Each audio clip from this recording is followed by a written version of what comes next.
Just one of those little things you think of later on. Always buy best quality gasket kits.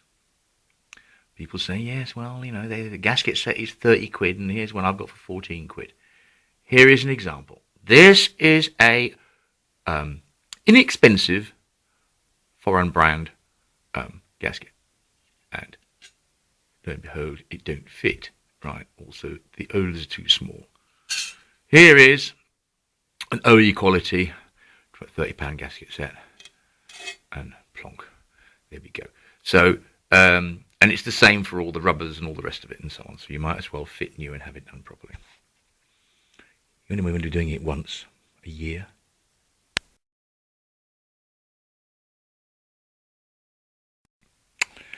Well, here we are then, having put on the sump plate, new with oil draining nut, because this was the early type, cheapo type, which didn't have this on it, and consequently probably the oil never get changed. Watch out on these little kits. The washer that's here is just literally a washer. Don't use that. Use a compression type washer.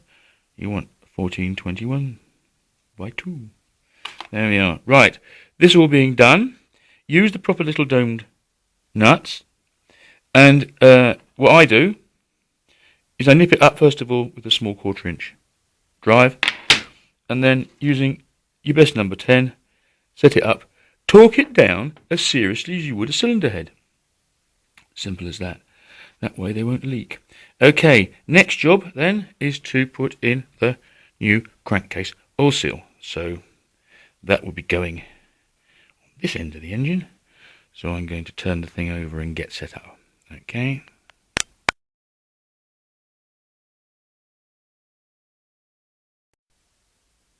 Okay, crankcase oil seal. That's this one. I change them systematically.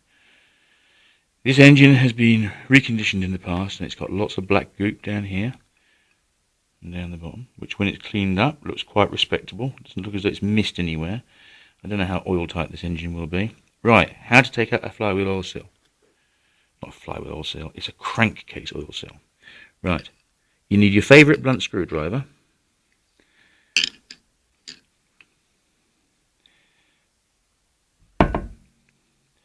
Make sure that the, okay, crankcase oil seal. Use your favourite blunt screwdriver, and you're going to use this part as your shoulder, and you're going to put the screwdriver in, and then you're just going to have it just far enough you can just move it. Hang on, let's just see if we can see this better. Can you see I'm just deforming that out there, right? So then you do the same thing the other side.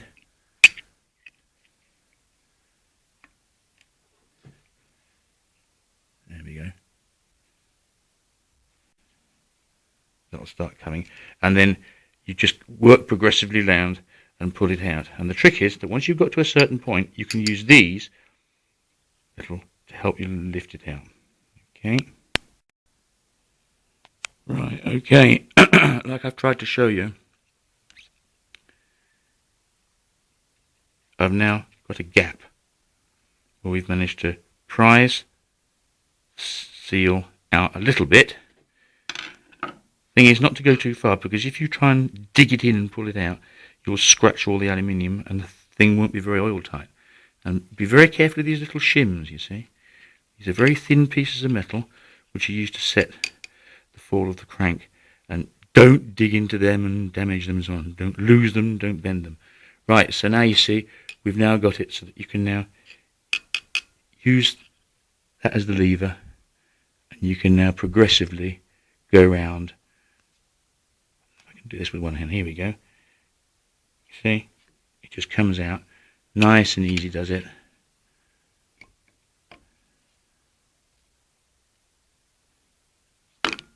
There we go, popped out. Right, this needs a clean. Obviously we're going to take these shims out and clean them, make sure there's no grit between them before we clean up the inside and then put the seal back. So I'll show you all that in a minute. Right, that's everything cleaned up. So now the rings go back in the order they came out, please. That usually means the very thin flexy one is the one in the middle. Right. Then we're going to put a little drop of oil around the outer rim of the oil seal, and you can see it's got a spring in the metal bit, and it's going to go in like that, and then we're just going to, once it's been oiled, and then the trick is you use the old seal as a guide, and you can tap it down with a mallet, and that way you'll get it in without damaging the seal. Okay, I'll show you more of that in a minute. Right, you tap the seal in gently, either using this or just the mallet and just going around carefully, and just type it in just so it comes flush. Right, don't try and drive it all the way in yet. And then now what you do is you use your old seal as a guide, and you can tap it in, and you can see that you'll go back to the chamfered edge of the aluminium. Okay, I'll show you that again in a minute. And there we are, the seal is now in, and as you can see, the lip is the same all the way around. Right, okay. So that's the crankcase oil seal done. Now we're going to look at the flywheel and its oil seal.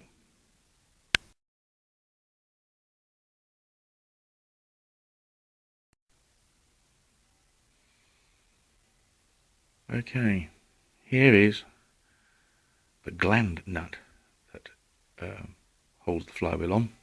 This is the one that has to be torqued down to quite a high torquing, and as you can see, it's had a bit of an awful past by the look of it. It's been attacked by 3 separate sets of invaders and vandals, so here we go. So we're going to tidy that up.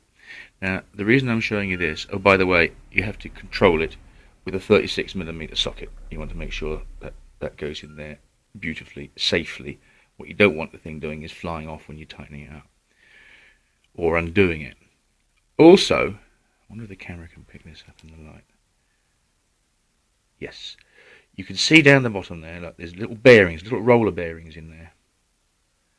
Right, they guide the spigot shaft of the gearbox, and it must be cleaned out and re-greased prior to putting back into place. Quite important, that. Okay. Well, here we are again. Nice mild morning. Now we're going to look at the last bits of preparation of the engine before the rebuilding. Right, and the next bit we're going to look at is the thing that goes on the front here, i.e. the flywheel. This is the flywheel that was on it, with a very old-fashioned clutch. And as you can see, this is a much, much heavier, thicker flywheel in this thing than here. This has the larger clutch. Here's the old one. Here's the new one. You can see for yourself. As this is going to be a beach buggy, and it's going to go whoosh through the woods and stuff, I think we'll be fitting the more modern one. Okay. You also need to be sure. This is such an old one that I think this is in fact a 1967 6 or 12 volt with an odd number of teeth. Never mind that. Right, flywheel. There is a flywheel oil seal. When people say, no, you mean this one, the crankcase oil seal. Yes, but there is also the flywheel oil seal. And here he is.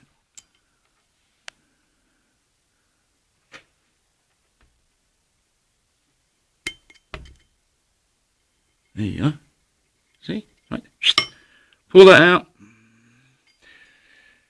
Clean all that up. Clean out all the holes. Clean the thing all nice. Have a look at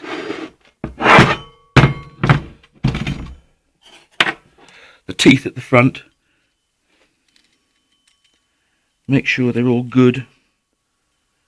You'll find there's always one point where there's a little bit more worn than the others, because the engine does tend to find its natural rest point There we are. Look, on this old flywheel, look, you see. Oh, these teeth are well cut in. Yeah. Right, okay. Put the new flywheel oil seal in, and then the thing's ready to offer up. Before you put the flywheel on, you can now take your oil squirty can with engine oil. Any old engine oil will do. Oil in here. Oil. We're going to be oiling in here. Oiling in there, both sides. Good squirt of oil. Squirt of oil right the way into the lifters. Get everything ready.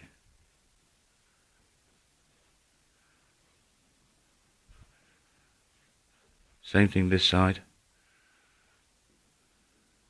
Drop of oil down here won't do any harm. We've got the sump plug on now, so it shouldn't leak. If it leaks, now's the time to find out. Okay, see you later.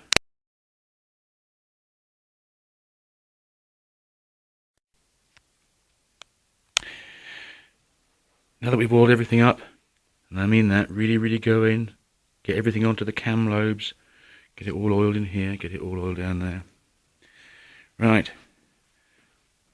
Then we've got the little spacer to put on there. Another argument for good gaskets. Okay, here we are. So, before we put the weight of the flywheel on, we're just going to line the engine up on top dead center and set up the timing. Right, here is the pulley, here is the main top dead center mark. On a Beetle engine, top dead center is set up like that. Okay, and there presumably are the various notches that somebody's filed in at some stage for when the engine is advanced. Now then, what we have got to do is we've got to make sure, I'm going to have to shine a light in here, that we can see how the distributor points. The distributor has an offset drive. I think you can see that. Okay, and down in there, please believe me, is an offset drive, so that when you put in the distributor, the finger is now locked in more or less the number one position. Because you can do this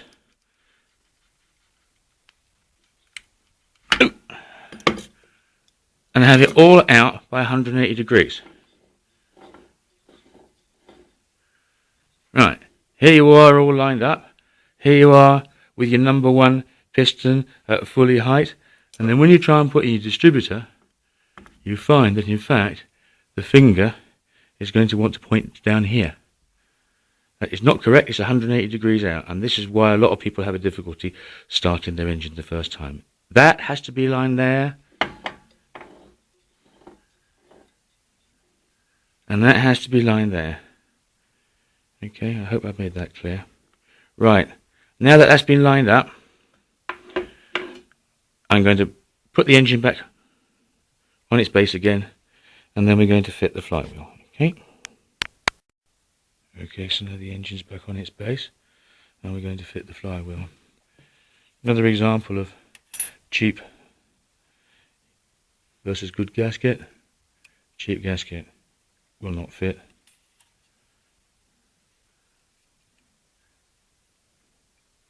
Good gasket goes on first time. And then we're going to put the flywheel on, locating it on the pegs, and we're going to make sure that because this one has got top dead center sensors, then we're going to know where the top of the flywheel is. We're also going to have prepared, I've dressed up the nut that was a bit damaged. Don't forget that inside there are the little rollers, and they have to be greased, clean and greased. And all we're going to do is we're going to put the flywheel on and just nip it up. We're not going to tighten it up. All this is for is to make it easier to turn the pistons and cylinders over as we're fitting them. Okay? Right, so that's the flywheel on, just nipped up by hand. Just a little check, make sure everything moves nicely. There we are. It's all lined up on number 1 now. So now we can go ahead and fit the pistons and cylinders.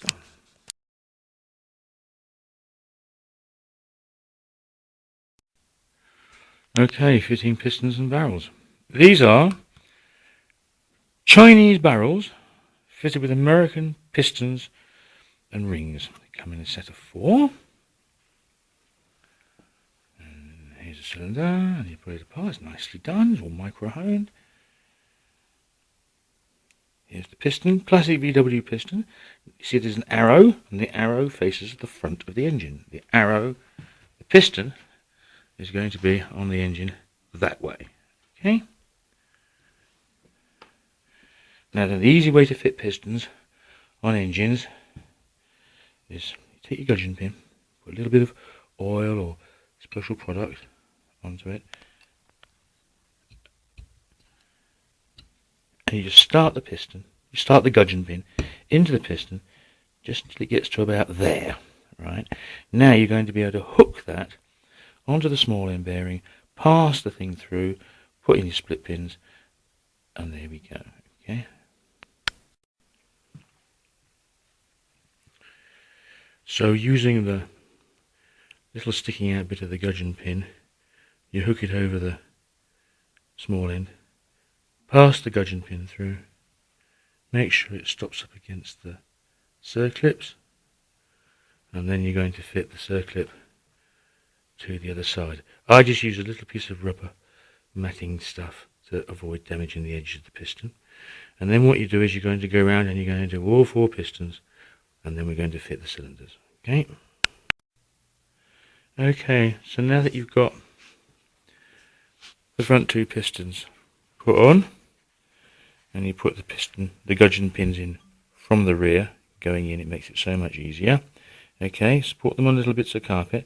Now you're going to have to turn the engine over half a turn to bring these big ends, connecting rods rather, out. And as you go in, be very careful of the skirt on the underside that it doesn't catch the case, because otherwise you might damage the piston. Okay. Well, there we are. That's now 4 pistons, all fitted. Make particularly sure that you get the little circlips nicely lodged into place. Okay, most important, you don't want those coming adrift. Right, next thing then is to prepare the rings. I put them in their set right position, oil them, oil the inside of the cylinders, and make sure we've got the decompression ring on the bottom ready. And then we can start putting the cylinders on one by one. Okay, fitting the pistons. First of all, you must copiously oil the rings. Put a bit of oil, turn them round, a bit more oil, turn them round, so they literally are floating. And then they want to be lined up so that you've got the top one here, the second ring pointing down 120 degrees, and the third ring also pointing down 120 degrees, like a Mercedes badge. Okay, then you're going to fit the ring compressor, and then we're going to put the cylinder onto the piston. Okay.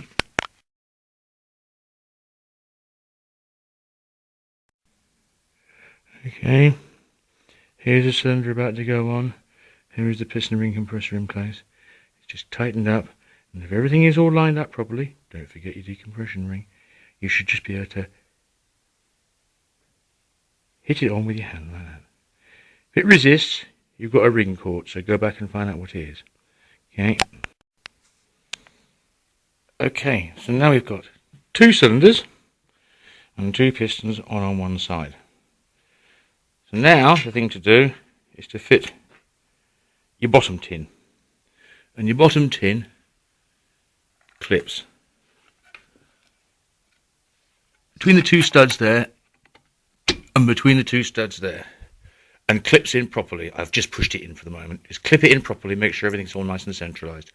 And then we're just going to put the cylinder head on and the pushrod tubes and so on in, but just all nice and loosely, just finger tight, no more than that. Okay.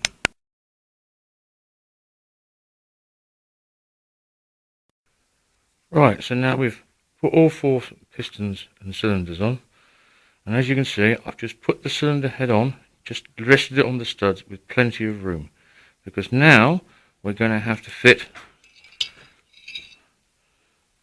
the push rods and the pushrod envelopes, which have their little washers. So with the brushes with a little bit of oil, go on each end, curve your side out, assemble them all up, and then what we're going to do is we're going to take the pushrod, put it all the way into its socket, and then use that as a holder-upper, slide it back, just to drop everything loosely in place.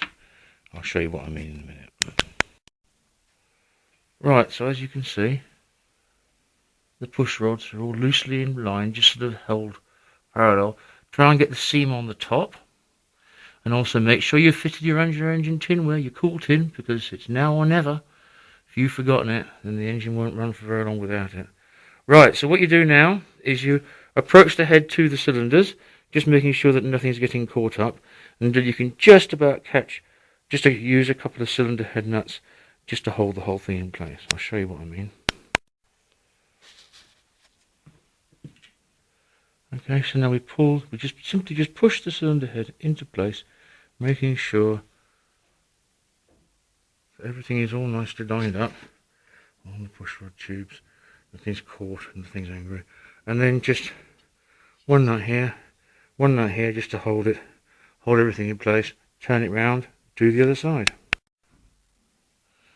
Right, okay, now we've got both heads with all the correct nuts and washers just nipped up a little bit, and now we're going to just tighten them down a little bit, then we'll do the other side, and then we'll start torquing the heads down.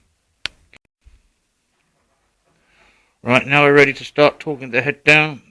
Follow the procedure, do it diagonally, do 13 foot-pounds first, and then go up to what it says in the book. This is a 10mm stud head, other ones is 8mm stud heads. The readings are different.